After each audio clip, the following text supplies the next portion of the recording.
Good evening, everybody. Wow, I walk up and you all go quiet. That's not normally what happens at all. Good evening. My name's Tom Lerner. I'm as you can see from the slide up here, I'm head of the science department here up at the Getty in a part of the organization called the Getty Conservation Institute. As you can probably tell, I was not born here, but I've spent the last 18 years of my life here, very happily. And for the last 3 of those, or 3-ish of those, I've been very happily and completely immersed in working alongside Marcus Lyon and our respective teams on this incredible project. And so it's my very great pleasure to open the program here this evening and welcome each of you to our event to launch Alta, a human atlas of a city of angels.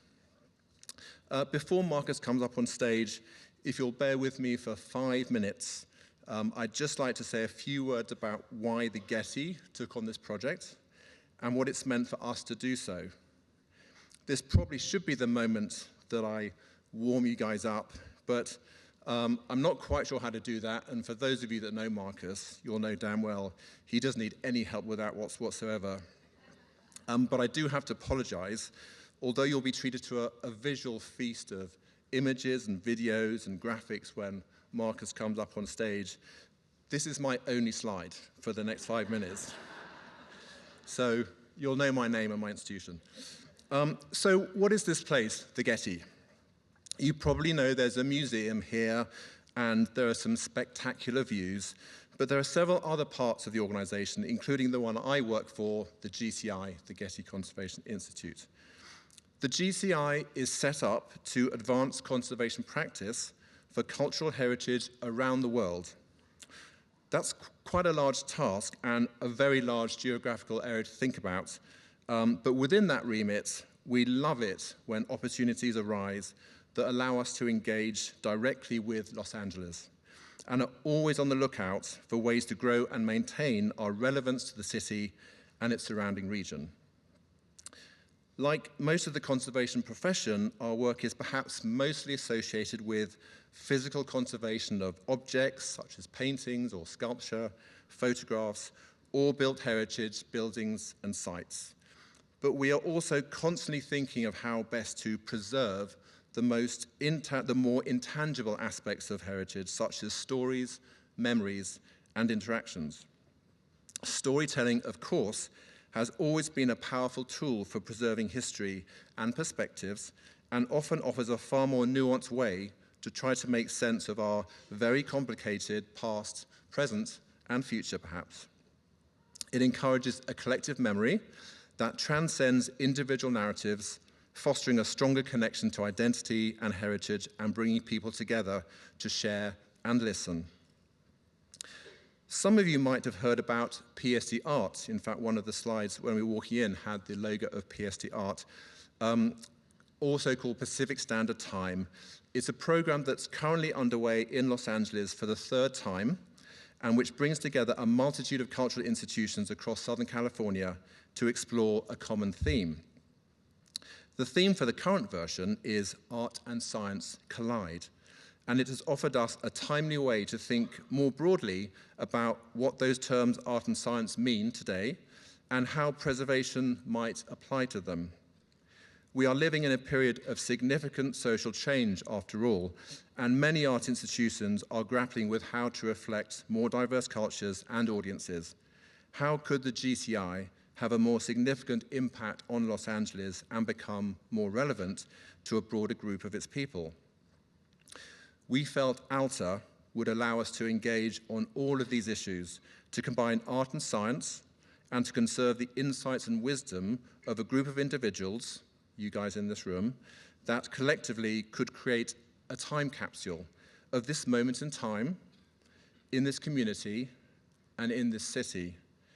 And that could be preserved for generations to come. By engaging with only 100 of its most inspiring and uplifting inhabitants, it would never be complete, of course. But maybe there was a way that most Angelenos could relate to at least one of these individuals, whether that be their race, ethnicity, gender, age, ability, neighborhood, or story, and thus feel slightly more seen, heard, and included. And that's what has brought us to this event today. It's been an extraordinary journey, and all I want to do now is bring Marcus up on stage. Most of you will know him as the artist behind the Human Atlas, and his work has been exhibited across the globe, including the Art Institute of Chicago, the Arts Council collection in the UK, Detroit Institute of Arts, the V&A Museum in London, and the Smithsonian Washington, DC. So please, a huge round of applause for Marcus.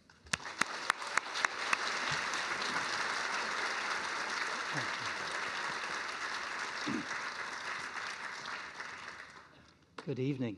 Good evening. Can you all hear me? Very good.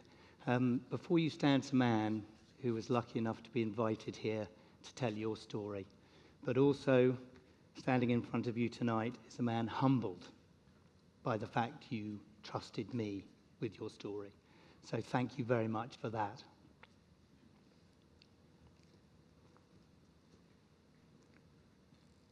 Here we go.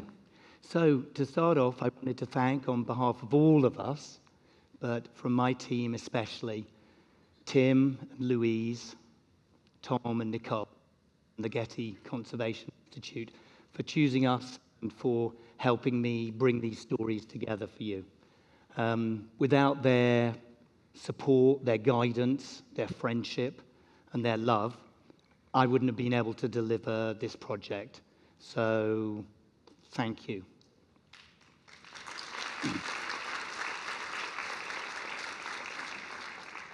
But tonight is actually a celebration. It's about you guys, and it's about your stories and telling your stories well. So I want to make sure you know that that is our focus tonight. It's about the 100 Alteños, and we are incredibly pleased to say we have 90 plus of you in the room. There are a few that can't be with us tonight, and we miss you all. But we particularly miss Reverend Jim Lawson, who was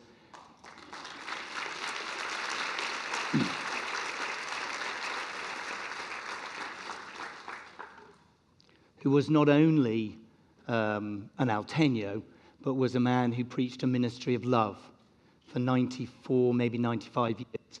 An incredible voice in this country, an incredible voice around the world, and I was deeply humbled to have him as part of our project here. But I owe a special thanks to Susan Minato, who introduced me to Jim. So I feel there are a large number of you in the room who are familiar with the project. There's some who are really intimately involved, but there's a decent cohort of you who don't know it in its details.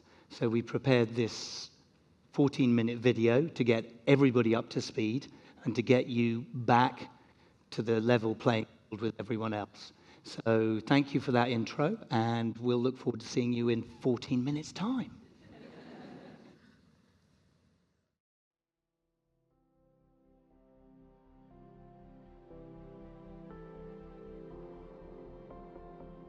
I love Los Angeles. I really do. It's a place where I feel safe and secure. We come to LA for a land of becoming. You come to LA to hit reset, but you can never ever abandon your story.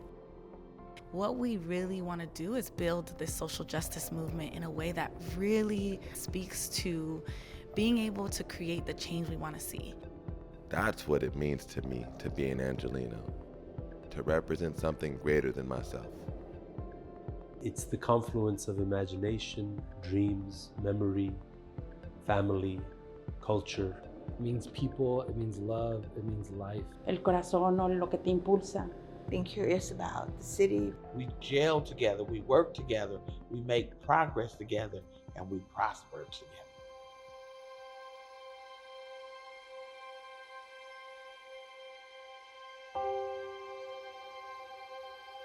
The purpose of a human atlas is to create a deeper narrative about social change through portraits, ancestral DNA, and oral histories. As the Human Atlas has grown, and we've made them now in Germany, Brazil, Detroit, Silicon Valley, and now here in Los Angeles, so we've tried to construct the Human Atlas process as a loving welcome, a chance to feel witnessed to the people who come in front of our camera. This is a place where people come to find and fashion a new future, and we're getting the chance to tell that story. It's really grown into a platform. We've created podcasts, exterior projections, traditional exhibitions, and of course the beautiful books we make with Studio Sutherland. Human atlases are built on deeply intentional nomination processes, bringing together social change agents from across the spectrum: the arts, science, medicine, racial justice, environmental activism. They are brought together to be able to be part of a platform that tells their story in a more powerful way. At the heart of the human condition, I think, is a desire to belong, to feel like you belong. And you belong when your voice is heard. We discovered that the feel of the place and the spirit and the place and the heart of the place is really built and brought to you by its people. When we create Somos Brazil, we developed this methodology that now it's used in all the other projects for the series. So through these 2 hours, they go through a data check with me in the computer, and then we do a quick DNA test to analyze the ancestral DNA. So through the ancestral DNA piece, we allow that deeper narrative to come to the fore of where we're from, where we've moved from, where we're going to, that migration journey. The two key themes of any atlas is that we study places that have skewed narratives. And through our platform, we can tell those more nuanced and interesting and truthful stories about what a place and its people really are up to. Second thing that we need in every atlas is some sense of a powerful migration story. Migration seems to lie at the heart of the bigger global story that we're all trying to understand. So right now we're in LA creating our latest human atlas, Alta, a human atlas of a city of angels. Our connection to Los Angeles is through the Getty. The head of science at the Getty Conservation Institute, Tom Lerner, called us up and asked us if we would consider making a human atlas here in the City of Angels. PST ART, as it's now called, is an initiative that Getty launched in 2007. It's happened 3 times, so approximately every 7 years, and each time it's a different theme. This PST in 2024 is PST ART, Art and Science Collide. The way that human atlases fall under the art and science banner, I think, is beautiful portraits that Marcus takes, being the sort of high art piece, the oral histories, and then the very, very important science aspect being the DNA testing, mapping all the extraordinary migration patterns of the individuals there. To me, this project is all about preservation. Instead of objects or paintings or sculpture, we're preserving stories. We're preserving stories of people, place, community. 100 different people, all coming from completely different perspectives. There's just this sense of possibility that seems to pervade all aspects of life here in Los Angeles. When we begin to have these really deeper conversations with our nominees, with the people who participate in the project, the 100 chosen Alteños, as we're calling them, I start to have these insights into the villages of LA. This place is really special to me because I've been in this house since I was in 5th grade. Obviously, this is home. It's near 1 block to elementary school, 3 blocks to middle school, and then 0.7 miles to my high school. We are at my great-grandfather's favorite park, which is the Kenneth Hahn Park, and it's unfortunately surrounded by oil wells, as you can see, but it's really a special park for my family. Oil drilling has been scientifically proven to damage our health, our safety, and our environment. In my personal experience growing up 30 feet from an active oil and gas well, my body has been on the front lines. This is not only happening to me, but my family, but most of my community. And we only have one planet. Communities are not invisible, we are not disposable, but we are powerful and strong, and we deserve to breathe clean air in our own homes. We're shooting this in Skid Row. You're in a community where people know one another, where people speak to one another, where people smile at one another, where people share with one another, right? And that is something that's just not so common here is the spirit of unity, is the spirit of acceptance. This is where my journey in helping others started. This is where I first drove through. After living in LA for 7 years, I drove through Skid Row by mistake. I saw what was going on and decided that I had to help. Well, Boyle Heights, first and foremost, is my family's first home in the United States. So building Chelas is an homage to not only Boyle Heights, but to Guanajuato, where my family is from. So this is just to be representative of the community that's here, that may have similar experiences as children of immigrants and feeling validated. Oh, this place means everything to me. This is, for me, like heaven on earth. The last is first here in every way. Parole, probation, never had a job, had tattoos, gang member. Welcome, you start tomorrow. You know what I mean? In most places, that's not the way it is, but man, this place is something special. It's instant energy when you come here. You'll feel it, you'll feel it. So Maqueo's music is home to not just the Maqueo's family, but to many other families and the Oaxacan community.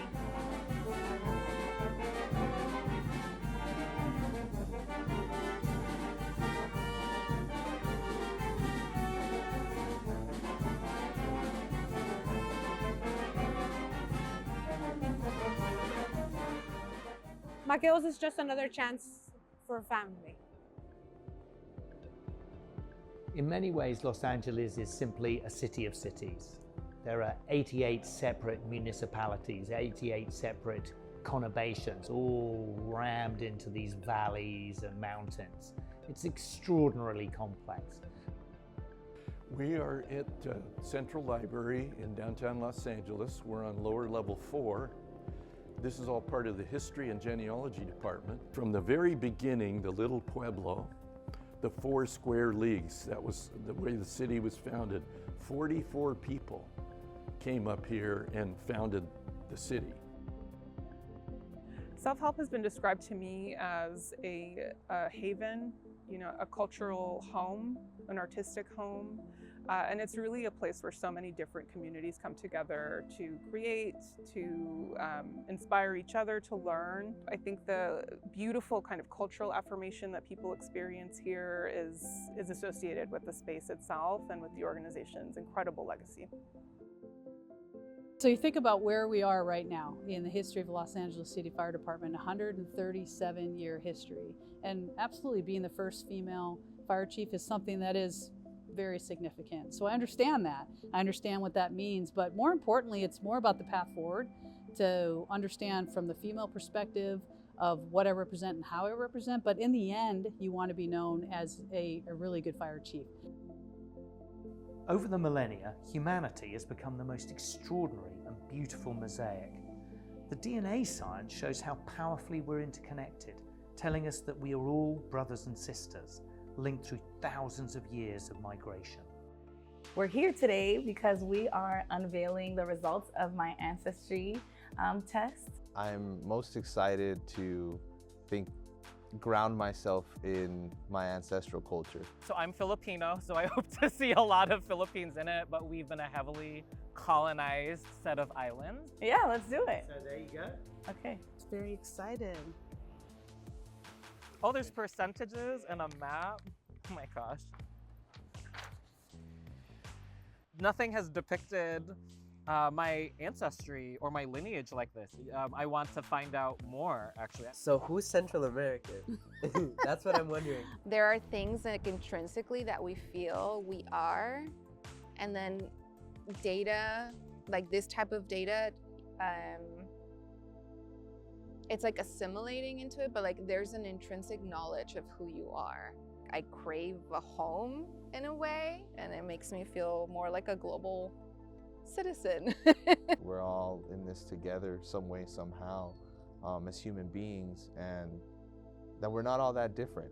If I don't understand my history as African, if I don't understand my history as Black, then what happens oftentimes in this country is that we then try to stigmatize and think about like, well, how far can we get from Blackness? We could look at it from the negative perspective, is that we went through a lot of, slave experiences, but within that, you also are kind of everywhere, you know what I mean? Connected to a lot of different cultures. Woo!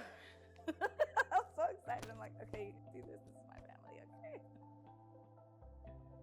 My goal is to transform school culture and help schools understand that, specifically students from a marginalized background, that they can become experts in technology. Anybody who comes through the doors, we always acknowledge. And one of the homies that you might be whoa, stay away from, he might walk up to you and say, do you need anything? Do you need water? You know, how can we help you? What are you here for? It's dignity. I dream of a world where my story ends with me, where a future 9-year-old is not forced into activism as a form of survival, or a 19-year-old is forced to choose between her reproductive system or her life. I think the change that I want to make in this world, I believe that there's enough for everyone in this world. I want to make sure that everyone has enough, right? I want to make sure that everyone has a home, that everyone has healthcare, that everyone has a healthy diet. I just feel like sharing the wealth or spreading the wealth is important. Having that platform that not many of us, not many of people or women are ever really given. It feels very just. It feels fair. So much of me and who I am lives in the city. My hope is that we get to walk the streets with pride and dignity. Mi nombre es Miguel Ángel. Mi nombre es Marcus Lyon. My name is Melissa Asadero. My name is Jamal I'm Hill. Christina Wong. My name is Pete White, and I am human.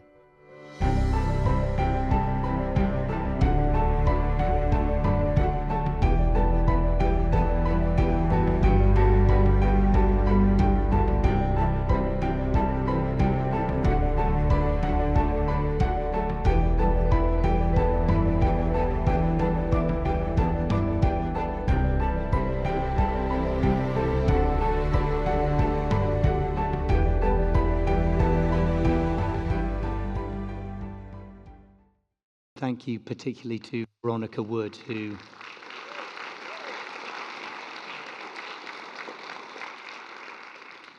put that wonderful video together for us, which I think brings us all to the same page. So I always like to start with some really big numbers and get ourselves kind of focused on the bigger picture. So we added up all the distances from your places of birth to Los Angeles and worked out that you guys have traveled 145,000 miles, almost the distance to the moon, to come here tonight. But I like to think of our projects very much as deep listening projects, as opportunities to hear each other and to witness something that is perhaps more rare in our time. A time when we give each other time. So we've been actually working our way through in the last year and a half since we saw you all in the studio here, 4,500 minutes of your recorded testimonies. All inspirational, I have to say. It's been an absolute joy. But perhaps most importantly here, this was a project that wanted to focus on the idea of change as a necessary part of how we rebuild our societies in this most confusing of times. If we add up all your life ages, we get to 5,273 years. Stone Age man was just coming out of his cave 5,273 years ago. Sitting within this room is the most incredibly deep resource of understanding about human social change. So as you guys know, I like an origin story. I think I asked you all in your interviews those origin story ideas, so I felt it was only polite today to talk about the origin of Human Atlas. So way back when, over 10 years ago, my wife and I and our Brazilian family decided it was time to take our two little ones, who aren't so little anymore. They're here with us tonight, so I hope you get time to meet them later, Florence and Arthur. Belle and I decided to take Florence and Arthur on a journey across Brazil to create a social change atlas about 100 remarkable Brazilians. And in that, give our children this deep sense of their dual nationality, their dual heritages, just like the South Mexicans in the room and the Filipinos who are married to African Americans. We've got so many dual heritages in our lives, and this was really the birthplace of the Human Atlas. So this was the first portrait I took back then. It was of Monja Cohen, who's a Buddhist monk in Brazil, a very well-respected leader. And the portrait I took of her. And this was a bit like tonight. It was a massive moment for me, a nervous moment, but an exciting moment when I was beginning this really huge journey. And after I'd taken this portrait, I wrote this. Yes, this is why you do this. This is why you exist, to record and to touch people's lives with stories, to open a door to understanding why and how we are and what we can be if we actually see each other for what we are. And that's been really a rallying cry for me right since that day, right at the heart of everything that we've tried to do with Human Atlas in the last decade. In that decade, we've had the great fortune to work in 5 cycles. The first was in Brazil, Somos Brazil, partnered with the Ministry of Culture there. Our second was in Germany, doing a project that focused on building a more open and diverse society, partnered with the Mamondo Foundation. Then we had the seminal moment that was Detroit, where we got invited to that city to do a citywide atlas, working with the incredible people at the Kresge Foundation. And then recently we finished and launched Decoded, a Human Atlas of Silicon Valley, just up the coast from here, working alongside the Packard Foundation. And here we are today, working with the Getty Conservation Institute. My sound is not good. Are you guys getting my sound, or is that just me? You're here, thanks. We're working with the Getty Conservation Institute doing Alta, a Human Atlas of a City of Angels. So it all began here in Pico House. I love this idea of seeking permission for our work. And you'll see in this photograph, there are 4 or 5 people who are still in this room. Elba, Michelle, Harry, Jen, Kenyatta, Wade. There are more than 5. Many of you who were there on that first day when I came and sought permission to try and make this atlas here. But perhaps most importantly, we had with us that day Consuela and Shafwal, and Consuela is here with us tonight. I hope you get to chat with her later. But she came to give testament about what it was like to be in an atlas, and I think really was the critical part of why so many of you chose to trust me so early on, that, you know, here was someone who'd gone through the process and seen what it felt like. So thank you so much, Consuela. Super delighted to have you in the house. So at the foundation of our projects is this idea of nomination. And what we do is we reach out.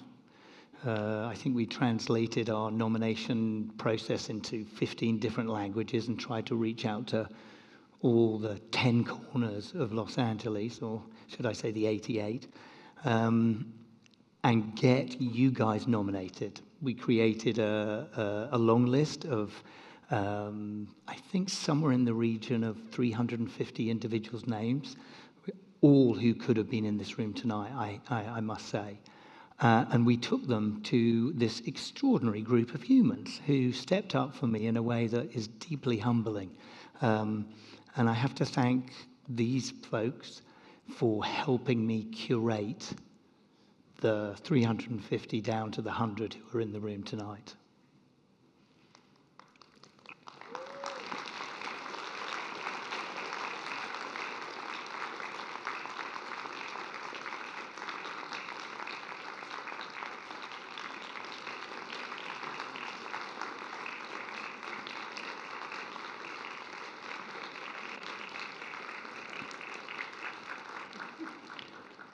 thank you for that applause. I think it's very befitting, and I'm super grateful for these humans for giving me the time, the thought, the care, the love to bring together that list.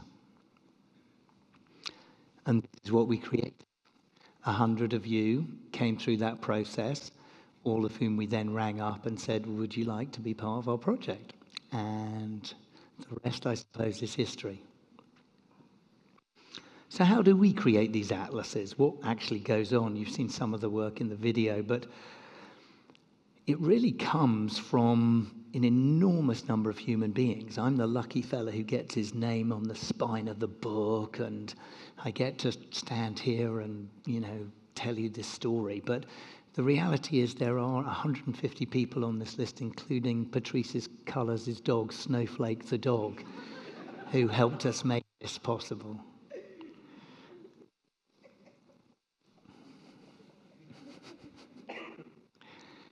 We also have some partners here across the world who help us with some really key parts of the work. Very trusted beings, people who, if we didn't have them on board, we just couldn't deliver. Family Tenacity Works in Bath and Bristol. The amazing people at Headspace were our mental health partners. Rethink Audio did all our audio work. Exponential Destiny, who are based in the city here, and Marco is who is their founder, is one of the Alteños. He created a VR work.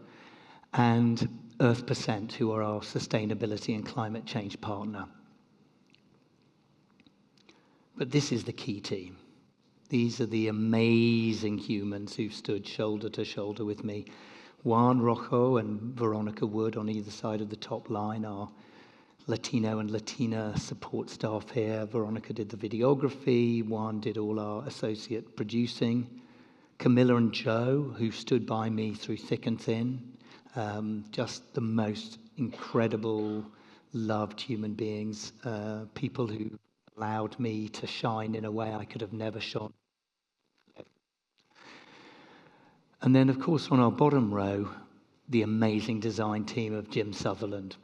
So Jim is the guy in black here. He's with us tonight. He has stood by my work for the last 10 years and helped create these atlases. His ability to turn my ideas into real living objects, the books, the graphics, is just extraordinary.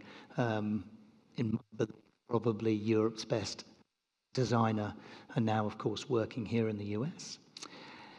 And then Tom and Nicole, who've really been the lifeblood of my support with the Getty and with all the introductions and helping us behind the scenes in every possible way.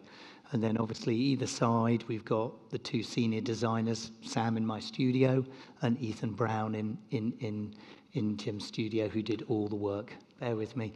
Right, that's a great slide to get going again. So we like to design atlases as a loving welcome. And the idea is that really we are bringing people into our home and we're allowing them to find a place where their voices can truly be heard. This is a place where we get a chance to show you guys that we've really done the research. We've thought through what needs to be, and we also get a chance to build on the early interventions that Camilla has to you. So at the heart of this listening project is the oral history. So this is this moment where, as Father Greg would say, that we get seen rather than watched, that we have this moment where we actually get to open up to each other in a way that we get few chances in life. It's interesting because I was obviously an image maker for 40 years of my life, and this interview process, I've now done 500 of these interviews across the Human Atlas series. It's become the most beautiful place for me to live, to get this chance to really connect with other humans, and I can't tell you what a gift it is in my life to be able to listen to your stories in the way that you chose to tell them. The ancestral DNA piece it's kind of zeitgeisty, it's of our time. It's a young science, so it's got some spaces where we need to understand more. But what it really tells us is that we're all brothers and sisters. that we're all interconnected and we all have been on this extraordinary journey out of Africa over the last millenniums. The DNA bit, I think it really is the bit where I feel you guys put the most trust in me. I think there's a connection I felt with you when I met you and the interviews and stuff like this. But the DNA bit's a real step up, and I think, hats off to you guys for trusting me on that. And I trust when you see the book and you see how we visualize this knowledge about ourselves, about our ancestries, that you really I hope you feel that we did it justice, because I think it's an amazingly empowering science if we get it right.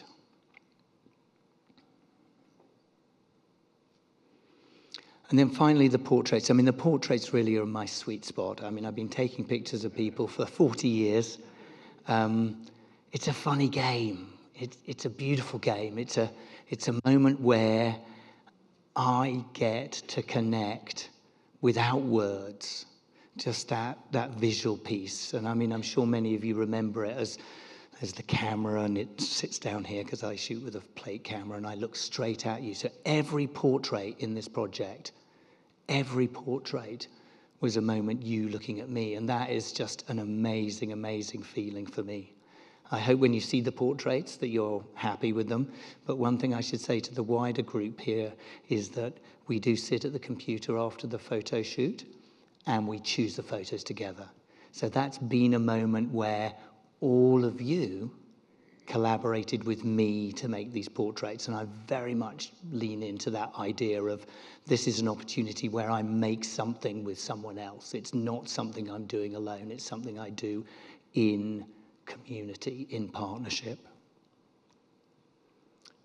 Here's Scarlet and the beautiful ocean. The opening picture of all the atlases is always a mother and a child, or a father and a child. I always want to start the books, the visual part of the books, in a way to say to you guys, this is the audience. Ocean is the legacy audience. It's Ocean's life that we're working to make better, to give him an opportunity to blossom and thrive. I'm just going to run through a few portraits because it's a nice moment to appreciate the portraits. It's Jamal. Recently was swimming at the Paralympics in Paris. Michelle Hanabusa. Rudy. Addie. Rudy Ortega. Tan Neville.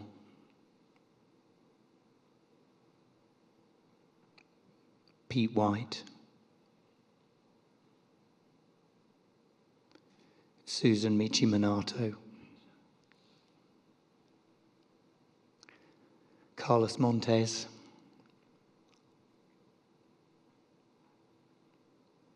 Amaryllis Miss Anne Cooper. Alfred Lomas. Jewel Tice Williams. Harry Gamboa Jr. Marianne Diaz. Stuart Quo. Ophelia Esparza. And Father Richard Estrada, who sadly couldn't be with us tonight. He's at home and hopefully watching on Zoom. So all of our projects really need North Stars. I mean, I think we all need North Stars, to be fair. I think it's that guiding thing you need in your life that helps you find your way on a dark night. So when we began, we started looking at this whole duality of the work we're doing, the human atlas, this balance of skewed narratives and the big migration stories of our time, the loss and the Angeles, and then, of course, the art and the science of PST, the the commissioning group of exhibitions that the Getty have funded and worked with multiple institutions across the region. 70, I believe, there are for us to all visit in the next coming months. And then there's the origin story of Los Angeles. This is effectively a desert that doesn't exist without the water of the High Sierras, the snow melt of the High Sierra, brought here, of course, by human ingenuity. But I love this idea of this duality of the desert and the water, and I thought, well, isn't social change the water of our time? Isn't the desert of our modern society in need of this water? And isn't that a beautiful metaphor to push right the way through to be our North Star? So we began this idea of the duality of the Alta project. This idea of us being sisters and brothers, the duality of our connection between each other.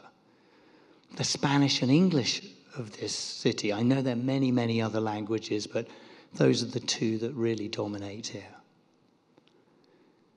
So we came up with this idea with Jim, 2 letters, L and A, 2 shapes, the shape of the book and the shape of the A as a triangle, 2 colors, desert yellow, water blue. So instead of doing what we told you we were going to do, which was produce 1 book, we've produced 2.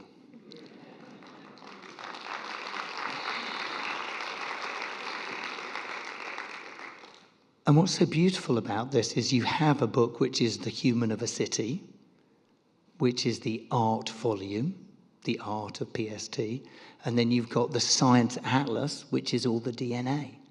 And you place these 2 books together, they talk to each other. Yes, you can read them separately if you wish. They're slow books, so don't be in a hurry. There's loads of information in there. I can't tell you the number of data points we've mapped. But there's this lovely idea that just even within the design, it's reflecting the type of world that we're hoping to build. It's worth talking briefly about Alta. Alta obviously is a word that's familiar to this region, but I particularly liked it because of it was in Spanish, and I felt the title of this book should be a Spanish word, not an English word. I love the idea that it meant higher, and I absolutely believe that you guys are on the higher ground, that you are the angels of the city, and you're searching for that higher ground. So Alta felt obviously perfect. What did I do there? Then there's the logo, which hasn't loaded. Wait a sec. Let's go back 1. So we built the Alta logo, which again maps the duality of your roads and mountains. And then there's the A. What about the A? A of Alta, the A of Atlas, the A of Angels. Take the A, lean it on its side, put it together with another A, and you create the double helix of the DNA. So what we did is we used the A of the angels to build your ancestral heritage, and we put it on the spine of the book.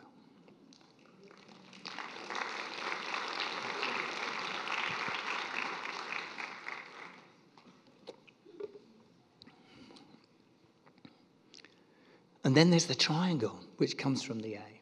So we took the A, we made a triangle, which was one of our 2 shapes. And then we intersected it. So we created this intersection, the place where you're from, because much of this work is about trying to work out where we're from. And when you know where you're from, you know where you can go. So we built these intersectional triangles, which we'll see all through the book. And this is Nayeli Kobo's intersection on West 23rd and Bonsalo Avenue. This was her place that she defined as the center, the root of her existence here. And we've also had a bit of fun and taken those triangles and built them into inverted commas. So even with this beautiful Thoreau quote, you've got this idea of it takes 2 to speak truth. one to speak and the other to hear. You'll even see at the front of the book, we've taken the dedication triangle, and all the people who've really stood by me through thick and thin, they're all in this triangle built out of their names. Colour. We love the colour. Even though we were a bit worried when we first arrived in LA, we thought the colour of LA was black, because we kept on saying these little notes to people, please bring something colourful. And you kept on turning up in like another black gear. But luckily, by the time we got to 100, there was plenty of colour. So this is a beautiful portrait of Patrice. We've taken this, and Sam in my studio and I, we built a colour palette out of the choices that she made the morning before she came to see us.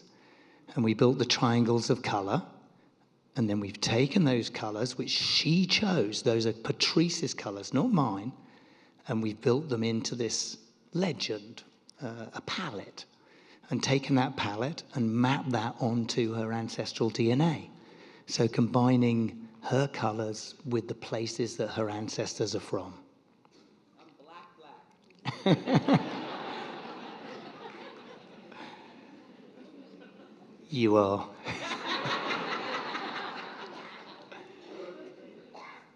We then took those, and Sam, who's a complete legend for doing this, took the 490 triangles of that graphic and built out the percentages of Patrice's DNA in a visual representation of who she is.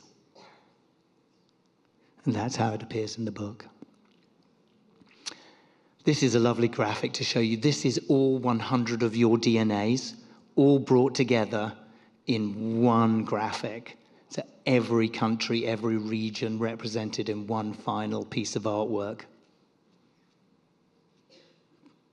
That's a proper rainbow. And here, represented in a visualization of the globe, is all your DNA as well. This is 100% of you as well. So other than the Bushmen of the Kalahari and the Aboriginal Australians, I think pretty much every human being is represented here in one form or another. You can also see on this graphic that we represented the A of the L of LA as a triangle. And in each of your maps, when you look at them, you'll see any one of you who were born outside of LA, you get a blank triangle, and your little black triangle is somewhere else in the world. So sound. This is really fun. I don't know how many of you downloaded this. I think a number of you have, because I've seen in the WhatsApp chat.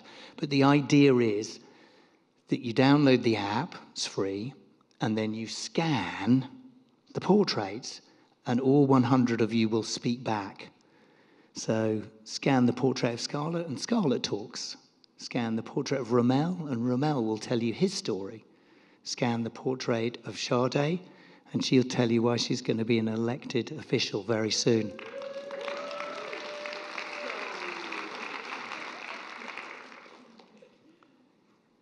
And also we've added a little new feature in this app. And what you've got in here is a grid that means the app is now independent of the book. We were always keen for the apps to sort of only be related to the book, but we decided that actually we wanted to live this to live beyond. So anybody with a mobile phone can hear your stories now. They don't have to have this elite piece of Uber design. They can actually be allowed into the project, and I think that's a really great new move for us. So here's Irene Tovar. Hi, Irene. She's at home watching. She's having a hip operation soon. So I chose this one specifically, and I'm just going to show you. So you'd scan Irene's portrait, and she'd begin like this. Mi nombre es Irene Tovar. Nací en Los Ángeles, California, y me da mucho. My name is Irene Tovar, and I strongly, passionately, in every fiber that I have in my being, believe in the dignity of a human. So that's just the opening line. Each of you gets between 2.5 and 4.5 minutes. It's edited from the hour-long interviews, but they're beautiful, and I really, really hope you enjoy them as much as I've enjoyed making them. Words are also an incredibly important part of how we put these books together, and I've had the huge fortune of partnering with Luis, who appears here as his duality, because he has an indigenous name as well as his Spanish name. And Luis has written 2 poems for us, new bespoke poems written specifically for these projects, absolutely beautiful, life-affirming poetry. The truth poem in the art book, and the science poem the mystery poem in the science volume. We recorded this in his wonderful cultural center up in Silmar, and what we've done, which we've not told anybody until tonight, is if you take the app and you swipe either one of the covers of the book, it will activate Luis reciting the poems. So, thank you, Luis.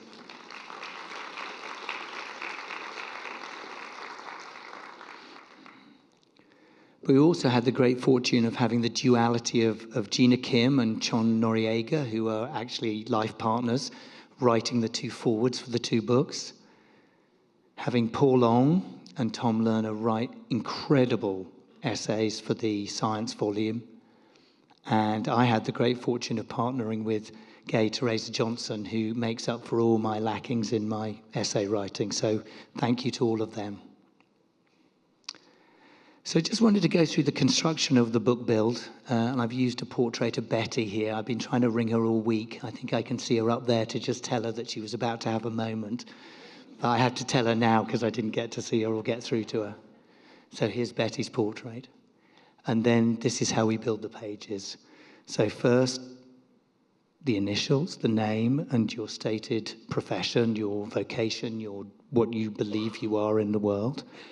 A duality quote taken from your interviews, a legend with your birth date, a small portrait, your district and your intersection in the city, a larger quote with a pull-out, but in the duality colors, the DNA triangle with the data, and then the map of the world representing your DNA.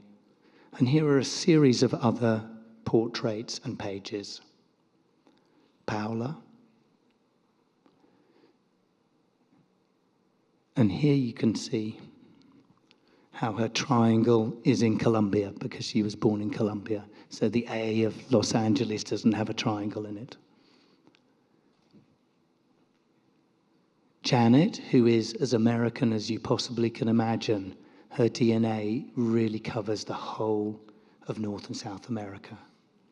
Absolutely extraordinary. And her mother as well. Prophet, with his deep African heritage. Melissa, with her extraordinary Asian heritage. Again, you can see how the colors are all working on each of the pages here. So each person has this very unique color map. Steve Avalos, with his extraordinary Latino heritage. Barnaby, like me, from Europe. And Dolores Huerta. So Dolores really is a sister to us all, as I think we all know. Sadly, she was planning to be here with us tonight, but she couldn't at the last minute because of ill health. But if you look at her DNA, I mean, she's a sister to us all here in this visualization. I mean, that little piece of science says so much.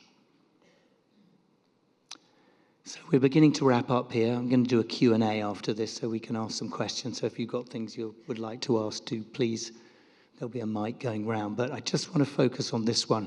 The podcast launched today.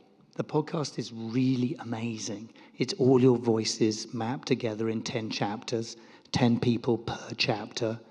It's brought together and called Intersections Los Angeles. You need to follow this. You need to tell people about this. You need to share this. And we need to try and do it this weekend if we can. Because I'm told the little bots that follow us around the world in our digital behaviors, if we all follow it this weekend, they'll see that and they'll then send it out to loads of other people. So this is our opportunity. I built a lot of the sound with Brian Eno, who can't be here tonight. But I'm very grateful to Brian, and you'll hear wonderful atmospheric music in the background. Martha Gonzalez was the voice, the narrator of the piece.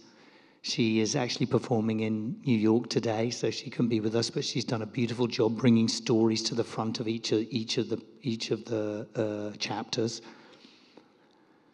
This is what it looks like. This one landed today. So Jim Lawson, Pete White, Susan Minato, Stuart Quo, Chauncey Martorell, Elba Serrano, Alfred Lomas, and Manjusha Kulkarni, Alberto Ratana, and Dolores Huerta are in Birthplace, the opening chapter. And they talk about the building of movements and their birth stories. It's just beautiful. I don't know if anybody's heard it today, if they'd had a sneak peek, but if they haven't, follow it now. And I created the series the naming of the series out of a set of portmanteau words, which, as I'm sure you all know, are compound words. That's words that are built from two words. And what you've is birthplace, heartbeat, skyline. You've got these two words that can be separated, but together they mean something more. And I feel like that's the message we're trying to talk about in terms of this idea of duality. So this is your mobile phone moment. There's one of those flyers on all of your seats. Take them away, give them. If there are any left over, just grab them and give them to people. Drop them in your offices, tell the people. And here you go, get your mobile phones out, go on, and I'll have a drink.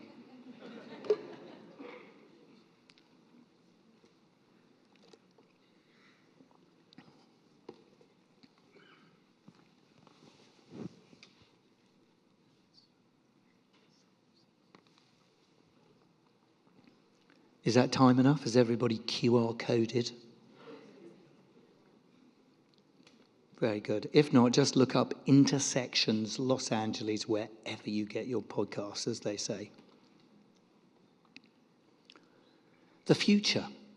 So this one's a really simple slide. The future is I'll all see you in January because we're going to open the show.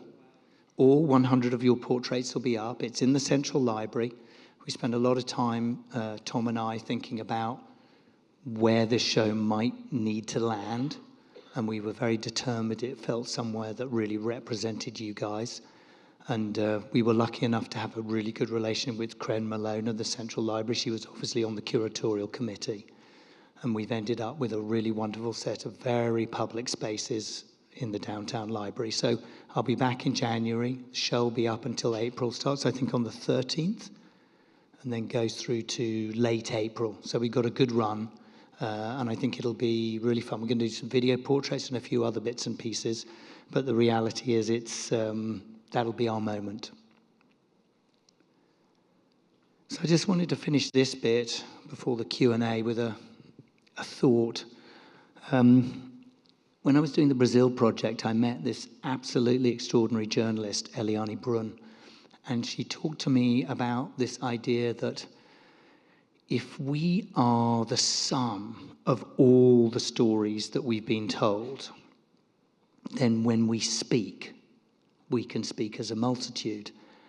And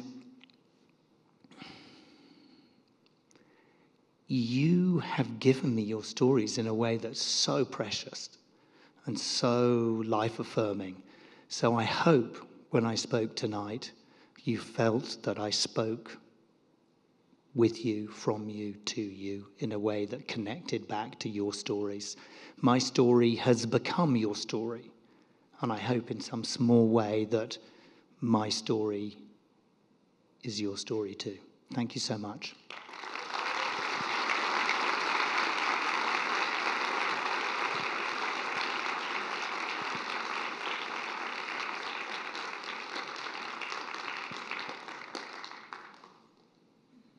This is the bit where you have to get involved.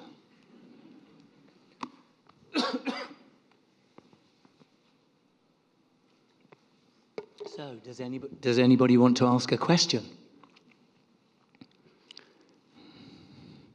I've lulled you into a full... Oh, there we go. There's a gentleman up there. Okay. Thank you so much. Thank you. All right. First of all, I'd like to say thank you, Lord, and happy to see all you beautiful people. Secondly, I'd like to say that for everybody whose name's in the book, and for everybody as a whole, this is not a question, this is more of a statement, and it's rhetorical. Think about it. Where do you go to from here? Let this be the beginning of the story. Where do you go to from here? Thank you. Thank you.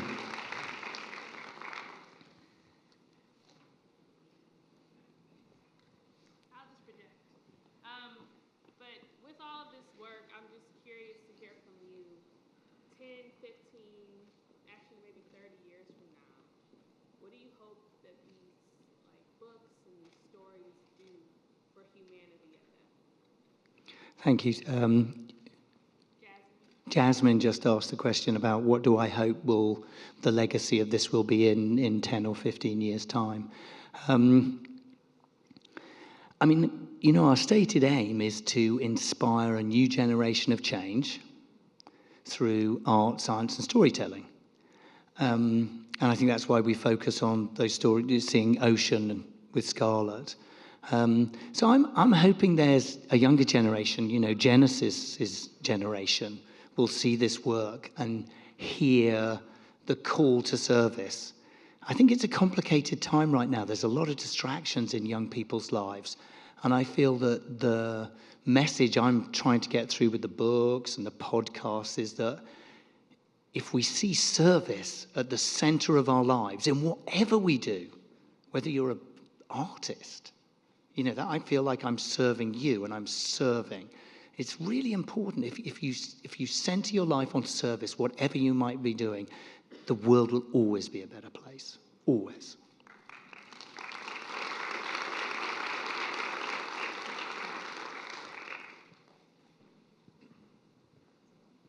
Okay, thank you so much for sharing this work. It's clear that there's so much intention and so many layers to the entire project. And it makes me wonder, because it's so deep and rich, were there things that you wanted to get into the project that didn't make it into the project? Were there additional layers or things you're dreaming about maybe for the next one? That's a great question, and I'm really glad it's been asked. You know, one of the huge and wonderful things about working with Tom and an institution like the Getty is they encourage me at every stage to go deeper. And if I, or Jim, or Sam, or Joe, or Camilla came up with a new idea of something, it was like, yeah, come on, do it, get on with it, don't worry. The only thing that was tricky about this one, which we'd never had with any of the other atlases, and did put another level of stress in our lives, is I'd never had a deadline before. Because when I worked with Mark and Rip, I don't know where Mark and Rip are on the Detroit project, it was like, no, just deliver it when it's ready. Come back when it's ready. Whereas Tom was going, we got this thing, it's called PST, and it starts on September. I mean, the one thing he gave me was he said, why don't we put the exhibition to January and we won't compete with all the other PST launches in September and do something a bit smart, launch this with a convention, a celebration of the 100, and maybe, actually, I think Tom even gave me permission to do the podcast later too, but I was so determined to bring the podcast back to you today. I mean, you have to listen to the podcast. It's so beautiful. Your voices all put together. It's just perfect. So great question. Thank you for that. I mean, no, it's all in there. I literally, what's that American phrase when you leave it all on the field, isn't it? Something like that. I definitely, I left it all on the field. Angelica. So you spoke with 100 of us. And you heard a lot of words, but what were the words that you kept hearing over and over again from? Oh my God. You know what? You're such a perfect person to ask that question. You know the thing, because I'm a visual person, what I heard was the stories. So, I might cry now. I've got to control myself. I see the lights in the tunnels in Pasadena. So Angelica tells this extraordinary story about when she came first to America and she was reunited with her parents. I hope you're all right me telling the story. Yeah, good, thanks. And she was a youngish lady and she was traveling through the tunnels of Pasadena. She woke up having just about to reacquaint herself with her parents after quite some time. And so she associates the lights in the tunnels going through to Pasadena, because her parents lived in Pasadena then, with home. And so it's those visual stories you told me that I remember. Joseph talking about the back of the store where his mum used to work, and about how his work for Pico is about bringing all of us out of the back of the store, because in some way society tells us to stay there, and yet no, we've got to step out onto the stage and tell our story to the world. So those are the things that really live with me, is these visual stories, the places that you told me about. And I'm going to get boring here, it's all in the podcast. Thomas. Thank you, Marcus, for sharing your gift with us, for you giving us this amazing gift in so many ways. I'd love if you could just maybe hold up a mirror to us for a moment and just share with us, as someone with maybe a fresh perspective, someone who's traveled so much, what you learned about our region, what you learned about this place we call Los Angeles. You talked to change makers who are trying to bring light in the darkness. So are there just forms of light, forms of shadows that just make up who Los Angeles is in terms of what you learned about this place? I think that's a really tough question, but I'm going to give it a go. I think that when you arrive anywhere, you so often, you've got those preconceived narratives. You know, people have told you again and again and again that it's Tinseltown, it's all this and that and whatever. And I think what you guys brought to me was this understanding about this place, that it was, I mean, so much more than anything I could ever have heard before, or even seen before in movies. You know, the cracks in the pavement, the multiple villages that exist here. I mean, it is the most extraordinary place. The human endeavor that sits at the heart of this city, the belief in trying to build something new and beautiful, even amongst this sort of the madness of it.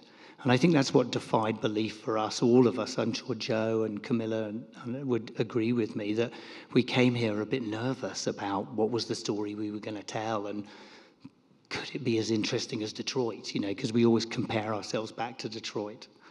Because what happened there was, you know, we went as others and we came back as brothers. You know, it was just a really big moment in my life.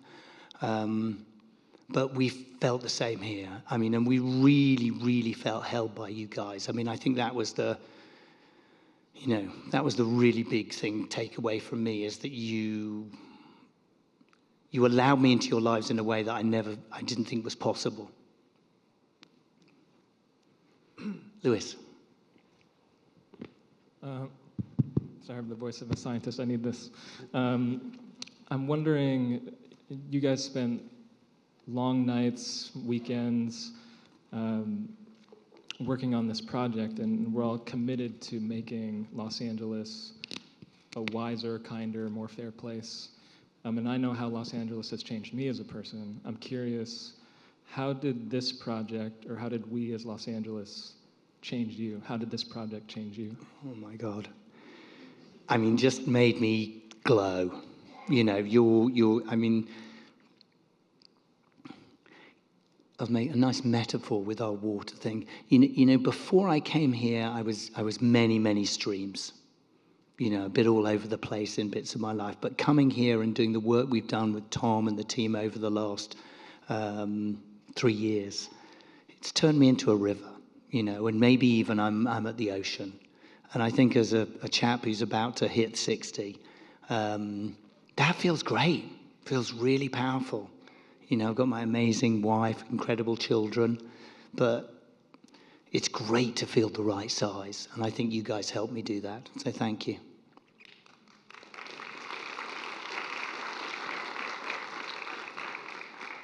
Hi.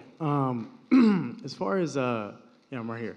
Sorry. Yes, as far as this project, you said that you started this 10 years ago, right? And what would you tell yourself from a creative standpoint? I'm sure this is a very vast and broad project in the sense of what you're going to be doing within the next 30, 20 years, what would you tell yourself 10 years ago as you started this project? Because I'm sure, you know, as a creative, getting those ideas across and making sure it solidifies is a difficult task. What would you tell yourself 10 years ago as you're now 10 years ahead to look back?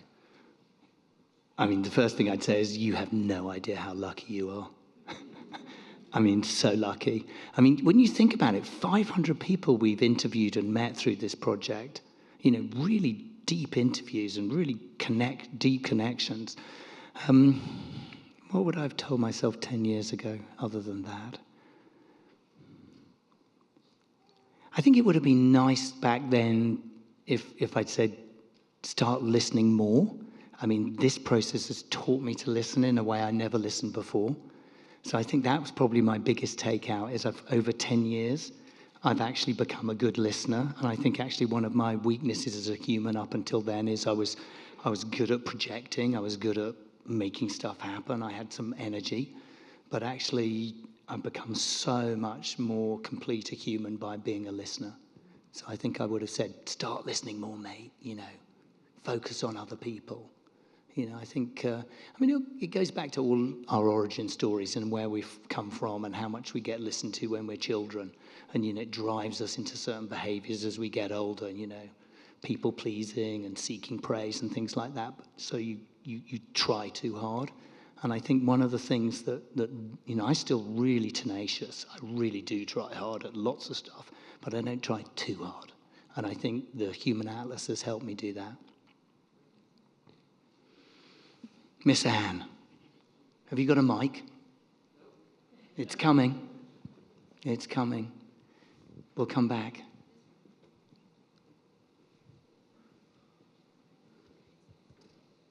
And Ophelia next, okay. Well, this is not so much of a question. I want to just thank you from the bottom of my heart and everyone I'm sure that's in this book. It was an honor to do this program. I'm 64 years old, and you allowed my grandkids, my great-grandkids, and my great-great-great-grandkids to be able to say, that was all my granny. So I just want to thank you from the bottom of my heart for, you know, allowing me to be part of this project. And I also want to thank you for all the great things that you did while you were here for Project 43. You know, we love you for what you've done and what you left, the legacy that you left us. Thank you so thank much. you, thank you, Miss Anne. Miss Anne runs a project in Hyde Park called Project 43, and she's like a true unsung hero of that community. Ophelia here. Yeah. That's it. And then we'll go to Paola. Thanks. First of all, thank you. I'm so proud and honored, but to be among all these people you featured in this atlas. What has come to mind, and just looking at the list and the photographs of all the people that are in this project, really shows the diversity, the creativity, and the possibilities of Los Angeles, my birthplace. And it makes me think how I also learned about Detroit, and how that city also has these assets. And it's so important for, well, I was wondering, how will the rest of the country find out about or learn about this? How would it be accessible, especially today when labeling and ignorance calls on people like us, people like all these cities that show a place where dreams are born. And I think it's a wonderful project, and I hope that other people will get to see this too. Thank you. Well, we were deeply honored to have you in there, Ophelia Sparza.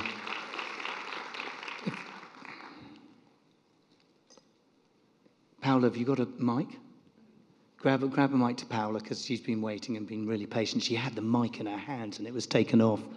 Go, go, go, go. Up. Here we go. We're patient.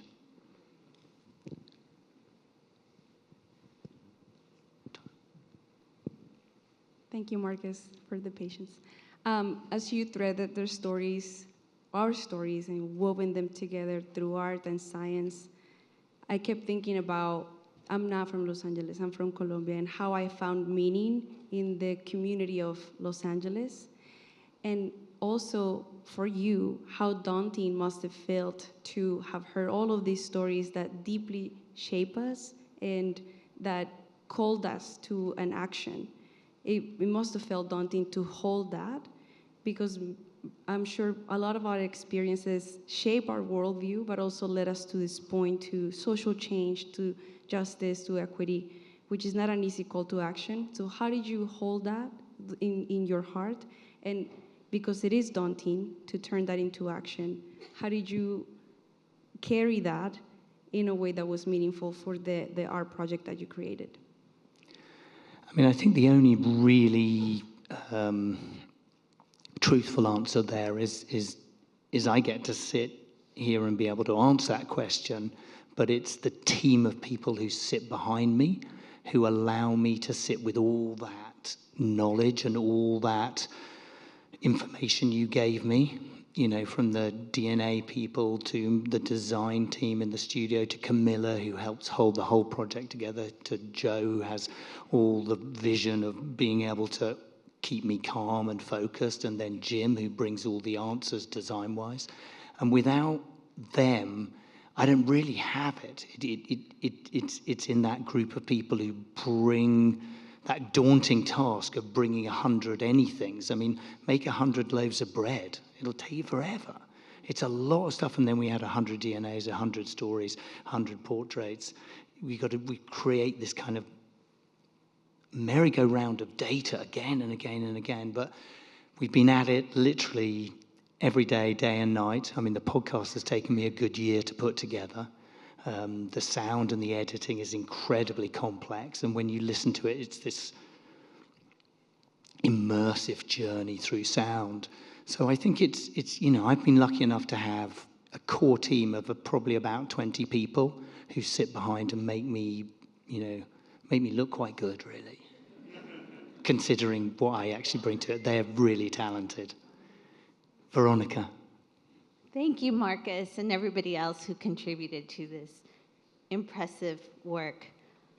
So you've been in several places, and I'm going to ask a question that is very similar to Joseph's question. I'm wondering what stands out for you and maybe your team that makes Los Angeles different and unique. I don't think I've ever been anywhere, even Detroit, which is difficult to say because I've got some good friends from Detroit in the room. I've never been somewhere which had such a palpable sense of opportunity. You are so global in your origins, and yet you choose to be here. You're drawn here. And I think when you come here, yeah, there are a lot of broken dreams, but actually the type of people you are, you can make stuff happen here that I'm not sure you could make happen anywhere else in the world. And I think that's true for pretty much all the different ethnicities, all the groupings, all the different people who come here for different reasons. You know, the reason you come here is this is the place where you're going to make it happen. So I think opportunity is probably the word that comes to mind. This is a very inspiring project I look forward to exploring. But I'm interested also in how your questions for the people that you've been interviewing in the various metros, how they've come about and how they've maybe changed or been honed, and what might change for the next one. Good. Okay. I'm just going to say, I think we'll do 2 more. Is that good? 2 more questions? Yeah, great. Oh, I should have remembered the question. How did you choose your questions? How did I choose my questions? That was an easy one to remember. after an hour and a half up here, you'll forgive me. We are very intentional about the way we construct the interviews, and we want to do it in a little bit of a scientific way. So we ask all of you the same questions, but then there's that beautiful moment as an interviewer, which I think is incredibly important, which is when somebody's told you half an answer. And I think we can all use this in our lives when we're talking with people and we're communicating, which is where you turn to someone after they've told you half the truth and you say, tell me more, tell me more. So we can go off on tangents when we're interviewing, but we really construct them very much, as many of you will remember, from origin story through to your hopes for the future. So it's actually a very life-based interview. Where were you from? Where is your root? Where is your home? What makes you feel like you belong? Then through a whole piece about values and ethics and what burns inside you and you have to do today, to the world you want to build in the future. And we structured all the interviews like that. It's kind of about 5 or 6 questions. But the one that was perhaps the most fascinating, and Tom and I talked about this many, many times, was a question that we put in there that we thought might not actually bear any fruit at all, and ended up being an absolute gem, which is, what does it mean to be an Angelino? And you all had something different to say. It was the most beautiful array of quotes, and actually would make a book in itself. So we got 2 more. I think Adilio had a question, and I'm being pointed over here to Consuela, who I'm definitely going to take a question from. Yeah, go for it. I'm going to stand up. Love it. That's Detroit for you. Detroit sexy. Let's get it. So, first of all, we are all beings, spiritual beings, having a human experience. And this project has made my heart just pound. And the reason why I'm standing up is because when he asked for me to come a few years ago, when he started the project, my first thought was, cool, I have a lot more family and friends in Los Angeles, so next time I come, I have a place to visit. And I'm very serious, so take it all in. And when you come to Detroit, you will have she's coming to Detroit next week, so we're gonna be hanging out. So I'm so serious because it's hard to do the work that we do. And then to know that there's other people here in Los Angeles that do the same work that I do in Detroit, or the same work that's done in Brazil, that's a human connection, and we need to be reminded of that. And so my question to you and to Tom, you looking at me, Tom? Is that Richard and I went all around Getty's. And so to have this project, right, will there ever be a permanent spot at Getty's, because you have these books and you have all these beautiful people here and you have all these people from around the world, and I think this needs to be highlighted to show that the social change, the Earth Angels, we are here, we are present, and this is the reason why the human condition will change through this work. And to have something to have the art and the sciences, but to have this is to remind us of why we are Earth Angels and why we are beings having a human experience. So when will that happen before us as Smithsonian? I'm gonna save Tom being put on the spot on that, because we can have that conversation later, because if they want it, it's theirs, But I think there's a bigger point behind that about where these projects go. And it might end up here. I mean, it's certainly going to be archived here, I know that. But one of the most wonderful things about the Detroit project is Mark and I, when we began the project, we talked about, could there be an educational outreach piece in it? And then now it's being taught, the iDetroit project's being taught as an honors course at Wayne State University.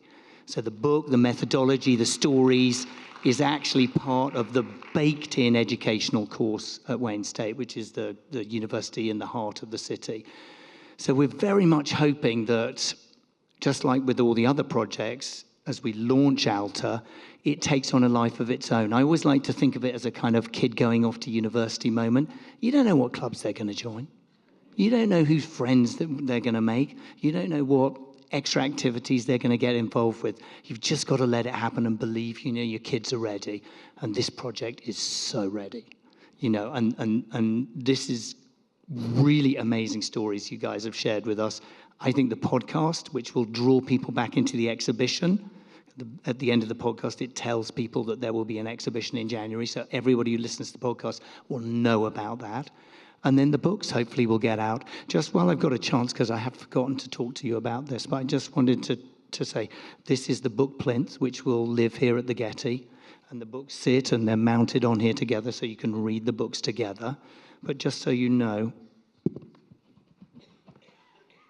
we designed it as a Y because it looks like an angel, but also a Y because the original village, the Tongva village that the Pueblo was built on, was called Yagna. So it's a Y that echoes that, but it's also made of sycamore wood. And at the heart of Yagna, as many of you will know, was a sycamore tree where the original inhabitants of this land used to go and tell their stories and share their thoughts and their passions about the way the world would be. So this plinth is an echo to that and a respect of the land that we built this work on. Thank you. I've got one more question, I think, here, and one here. Melanie. First of all, I thank you for dealing with people who were born the year Herbert Hoover was president. And as we continue to do this work at this advanced age, and not knowing if anybody notices, the fact that you noticed re-energized me because I'd lost so many people from COVID, and I will always thank you for that. So that's the first thing. The second thing you told me is you don't have a new project yet. But if you had a wish, what would that new project be? I've been thinking about that a lot, and I'm not sure I should really share all my thoughts with you, but I quite like the idea of just being a good husband and a great father.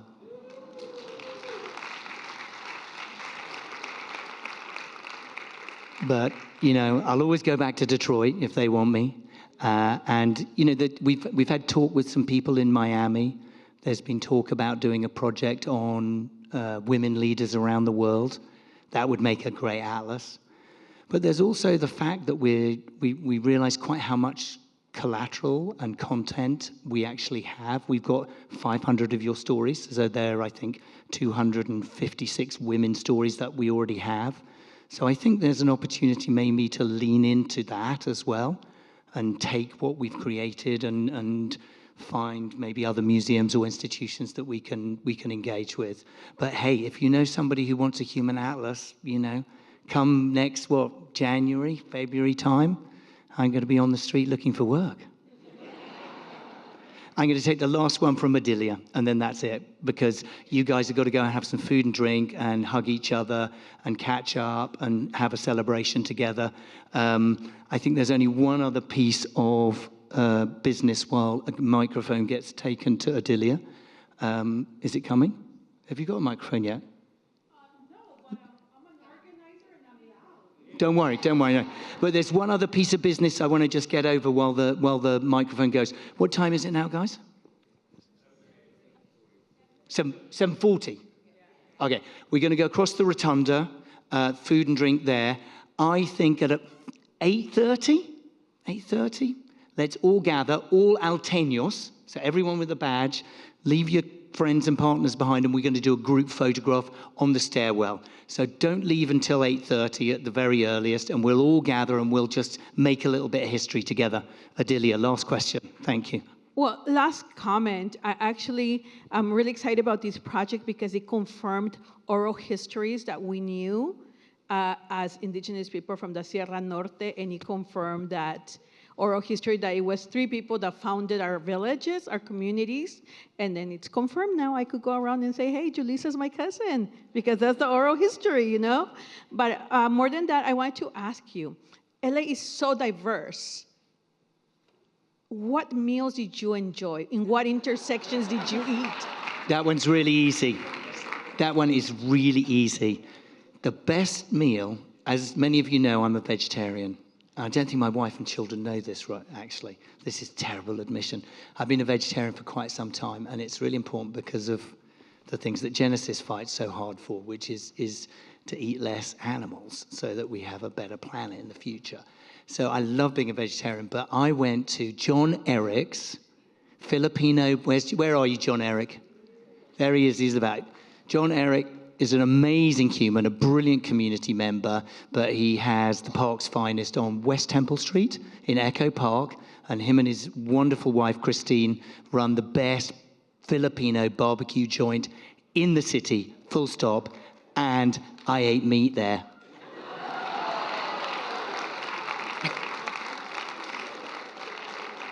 I don't think they knew. Anyway, look, guys, you've been amazing, and thank you. We wrap it up there. Have a great evening, and thank you.